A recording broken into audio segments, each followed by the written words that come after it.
La problématique du calcaire comporte deux inconvénients majeurs. La première est matérielle et la seconde est corporelle. Le calcaire, c'est en fait principalement du calcium et du magnésium qui vont se combiner et qui vont former ce que nous appelons communément le tartre, c'est-à-dire ces plaques blanches et dépôts blancs que nous retrouvons dans les canalisations, sur la robinetterie, sur les parois de la douche, etc. et qui sont perceptibles d'une part, visuels, pour les parties comme les douches, les verres, la vaisselle, etc. et qui ne sont pas forcément visuels à l'intérieur des canalisations, mais qui viennent les obstruer, canalisation, chauffe-eau, etc.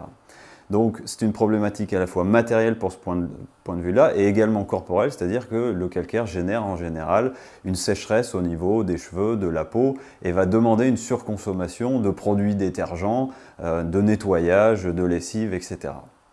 La solution la plus connue dans le traitement du calcaire, eh bien, ce sont les adoucisseurs. C'est ce qui est communément installé par les plombiers en général, puisque c'est majoritairement ce qui est connu du point de vue des propriétés techniques d'un adoucisseur à améliorer ce point-là. Comment fonctionne un adoucisseur? Un adoucisseur, c'est un échangeur d'ions, donc on a un bac qui contient des résines synthétiques, et ces résines synthétiques vont capter le calcium qui est contenu dans l'eau. Une fois que la résine arrive à saturation, eh bien, il est nécessaire de nettoyer, de régénérer cette résine, et c'est pour ça qu'on utilise un autre bac qui contient du sodium, comme du sel de table, et ce sodium ajouté à l'eau va permettre de nettoyer les résines synthétiques, d'évacuer les ions calcium qui sont dans les résines. Et ça demande déjà une surconsommation d'eau qui en général va de 15 à 30% selon la performance de l'adoucisseur. Ensuite, on a l'eau qui va passer à nouveau dans la résine pour servir tous les points d'eau de l'habitation.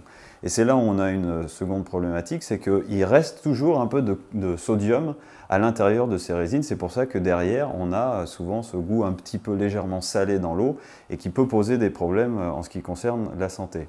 Sans parler du fait que ces résines synthétiques, eh bien, elles peuvent se charger également en bactéries et c'est la raison pour laquelle il est préconisé d'avoir toujours un piquage en amont de l'adoucisseur pour l'eau de boisson. Il est interdit sur les lieux qui reçoivent du public d'avoir un adoucisseur pour les points qui servent à la consommation. Légalement, c'est interdit.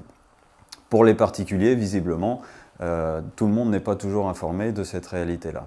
Donc l'adoucisseur, c'est ce qui est majoritairement installé, qui va répondre effectivement à la problématique du calcaire, c'est-à-dire qu'on enlève le calcium, donc derrière on n'a plus de traces blanches et on n'a plus les problèmes liés au tartre, mais on a d'autres inconvénients qui sont liés à la résine synthétique, au fait qu'on apporte du sodium dans l'eau, qu'on surconsomme de l'eau, et évidemment, avec un adoucisseur, on ne résout pas la problématique de la qualité de l'eau, c'est-à-dire ça n'enlève pas les résidus chimiques, produits médicamenteux, pesticides, etc.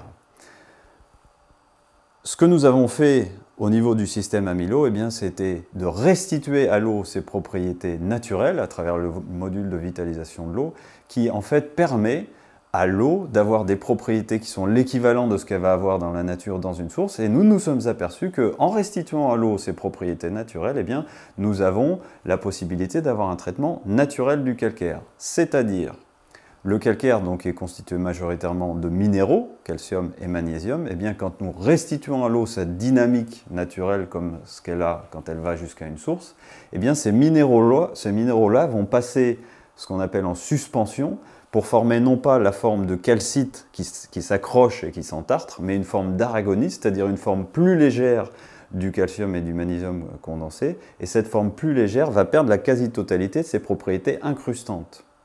Donc il est possible en fait de traiter naturellement le calcaire sans avoir besoin de passer par des résines synthétiques, du sel, de l'entretien, de la surconsommation d'eau, etc., etc. Et ce qu'il est important de percevoir également, c'est que le fait de restituer à l'eau ses propriétés dynamiques naturelles va faire que derrière, au-delà du fait que nous traitons naturellement la problématique du calcaire, eh bien nous avons une eau qui, en plus de ça, surtout, est favorable à la santé, à l'organisme.